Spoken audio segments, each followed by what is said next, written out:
Hey, this is Mike with Motorrad Audio, and what this video is going to cover is installation of our upper case pods for the GT and GTLs that have a top case. This is not something that fits the Grand America for those that are wondering, but it's going to cover the installation of these pods into these locations. So we'll get on into the video now.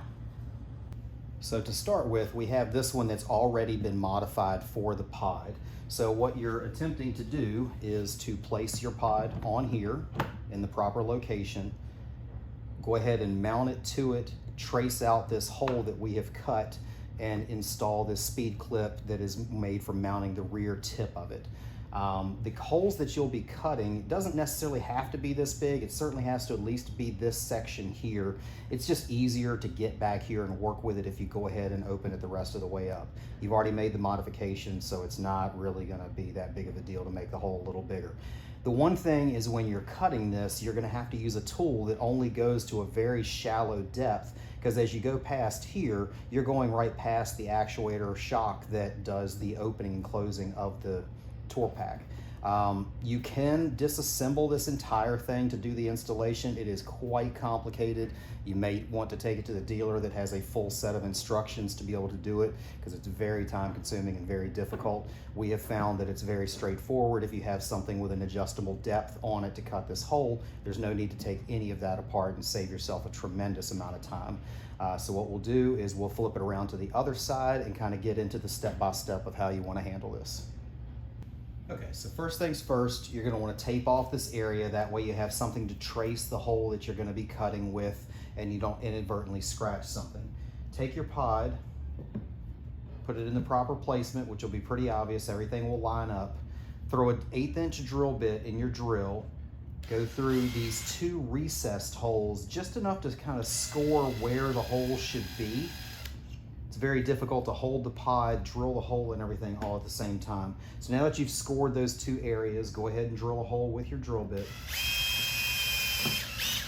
Don't go too far, because you do have two layers. You've got one that goes through here, and then your inner case will be on the other side. You don't want to go all the way through both of them.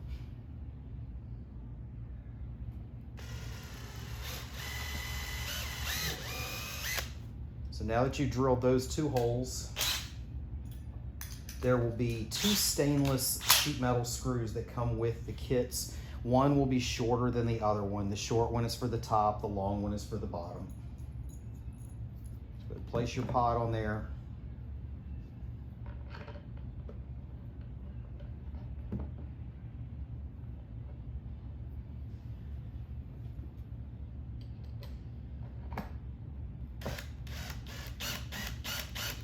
Tap that in, but don't go super tight on this. You're really just wanting it to be snugged into place so everything lines up the way it's supposed to.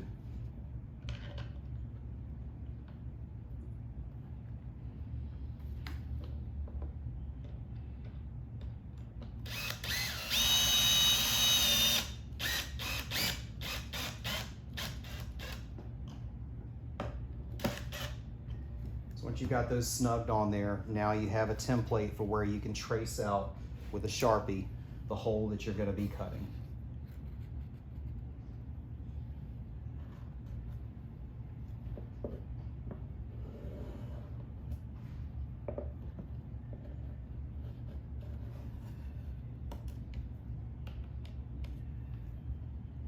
Now that you've got that traced out, go ahead and pivot to the side here.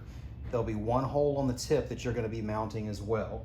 You'll want to kind of do the same thing. Do something with a small drill bit, far smaller than what this hole is. You don't want to inadvertently score the actual pod or chip the paint or something like that. So you really just want a hole to be there, as centered as you can, but not really that big of a deal. Again, don't get too aggressive so you bang into the paint on this or something like that. Now that you've got that hole there, we'll remove this pod back off and get to the actual cutting portion. So now that you have your pod off, this hole that you drilled in the back for the tip, you're going to want to go ahead and re-drill that with a 1/4 inch drill bit.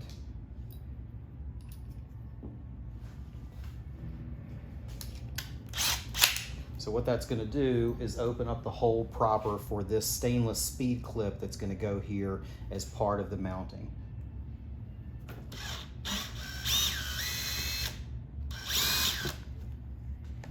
So now that you have that hole there, you'll want to snap your speed clip into here with the part that sticks off the back there. And that's just going to give you a good place to mark how far back you're going to want to stop cutting. So that's going to be your line. You're actually going to cut just a little bit inside of this line here because the Sharpie doesn't go up in there. So that way this will slip over the tip of it and be in there as an anchor point for that. So we'll get to that part later. What you're essentially going to end up with is this here with an inset for your speed clip for your stainless bolt to go right into there. Now, like I mentioned earlier, the key to this is when you cut this hole, you need something that's going to limit your plunge depth of whatever bit that you're using. So if you're using a Dremel or a RotoZip or one of these fancy things we have here, to score this hole open, you don't want to go much farther past the thickness of the plastic. So you're not really going to be going any more than 1/4 of an inch deep at most, because you don't want to interfere or end up hitting on that shock. It's probably not going to hurt it, but obviously you just don't want to scar up things that are unnecessary. So I'm going to go ahead and get to cutting that out, and I'll be right back. Okay, so now that you have your hole cut, you'll notice why I said you had to have a shallow depth to the tip. There is a wire harness here that's running up into the top portion of the top case and the little tip of the shock right here. So as long as you're not going deep, you don't have any issue. This kind of moves around and you are cutting away from it down here. So you don't have any issues there. You do want to make sure that your speed clip lines up with where it's supposed to be. And then the next step will be actually running wires to these before permanently mounting the pods. And we'll get all the tape off of here and all that stuff as well. So now we have the top case flipped up on its back for the wire routing. What you're going to want to do is pull this grommet out that has your existing OEM wire run through it. You'll want to cut a small slit in the actual grommet itself to actually run your wires through, so you can kind of stay away from these wires and not have to worry about inadvertently cutting something, but you'll be able to fish the wire harness through. In the package, there'll be a wire harness with our quick disconnects that go to our wiring that goes underneath the seat. And then you'll have bare wires here. We didn't put any connectors or anything on it because we wanted to make sure it was easier to pull through this grommet and then pull to its locations. So also in the package, there'll be some wire ties. You'll want to use one of these longer 14-inch wire ties to actually tape these wires to and pull it through the grommet. So we'll start with that. First things first, you're going to want to cut a small slit in the harness with your razor blade.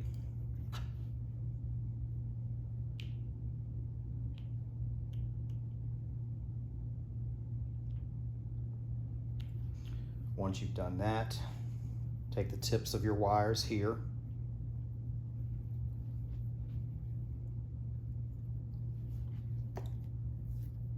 and tape those to the wire tie. Doesn't take a lot, but just enough to hold it fairly snug to get it through there.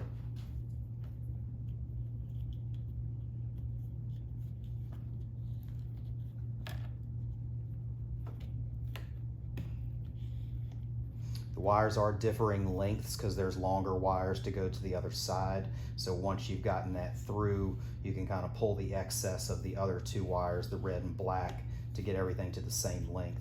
And then just pull it to the point where the pre-wrapped portion of the harness is up to the hole itself. And then that's going to run down with your existing harness to go underneath your seat where this plugs in and your other harnesses will plug in.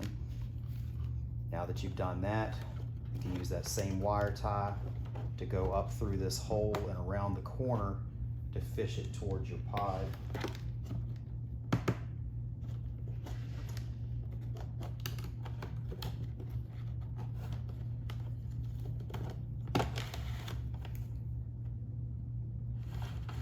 Pull your wires through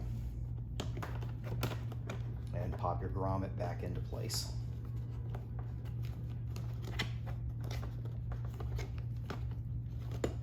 These do fit really tight up in here, so Take some massaging to get it back in. So you got your harnesses to make it serviceable by being able to remove the bag, and you've got your wires to here. So go ahead and pull your green and white out. Those are going to be this side of the portion of the bag. So the green is going to be your positive, the white is going to be your negative.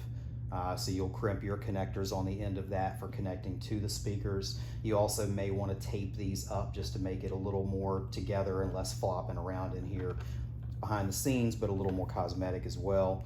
And then you do have your wire tie for fishing the wires across this. That's going to be easier to do with it standing up.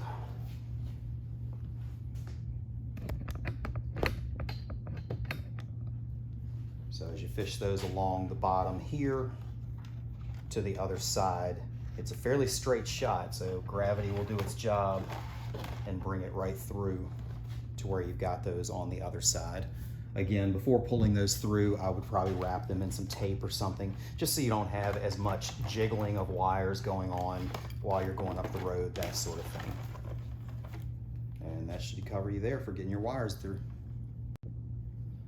One more note after you've run these wires through to this side, the red and black are exactly like a normal, positive for red, black for negative. So that'll match up everything else to the harnesses. So you've got green as positive and white as negative on this side, and red as positive and black as negative on this side. So with the kit, we're going to supply you with a gasket material to run around the inner edge of the pod. So don't put it too close to the outside so it doesn't stick out from behind it, but it'll help seal this up a little bit to keep water from getting down in there as much, that sort of thing. Just kind of keep it all nice and tight. So as you're going to get ready to mount your pods, you'll have 4 key things that came in the bags. You'll have the speed clip that goes here. You'll have a long and a shorter stainless screw. Again, the short one goes at the top, the long one goes at the bottom of the actual recessed holes that are in here, not the normal 8 holes that are around the outside. And then you'll have a Allen-headed screw that is the same dimensions as the BMW screws. So if you can find another screw that is long enough, or another bolt that is long enough on the bike to swap this, maybe you can hide this behind a panel somewhere and replace it with one of the ones that match your specific bike. This is the closest thing we could find to be able to supply with the kits. We do include a silicone washer that you can put on this, so when you are tightening it down on the pod, you're not taking the raw screw and tightening it against that paint. You may want to throw, again, some kind of little lubricant, some lotion, anything to keep that slick, so as you're turning it, it's not biting into the paint while you're doing it.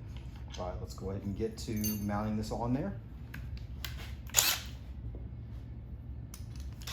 I do use a drill for the front 2 screws because they are recessed and you don't really have to worry much about the paint.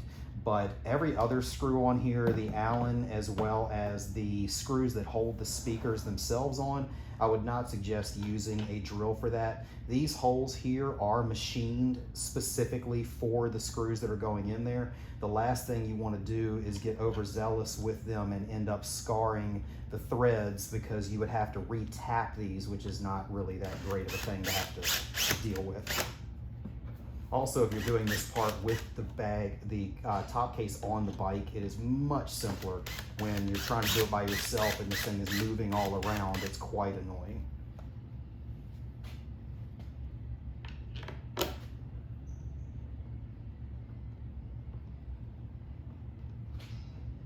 So if I was doing the final install, I would screw this the rest of the way in, and we would have a pod.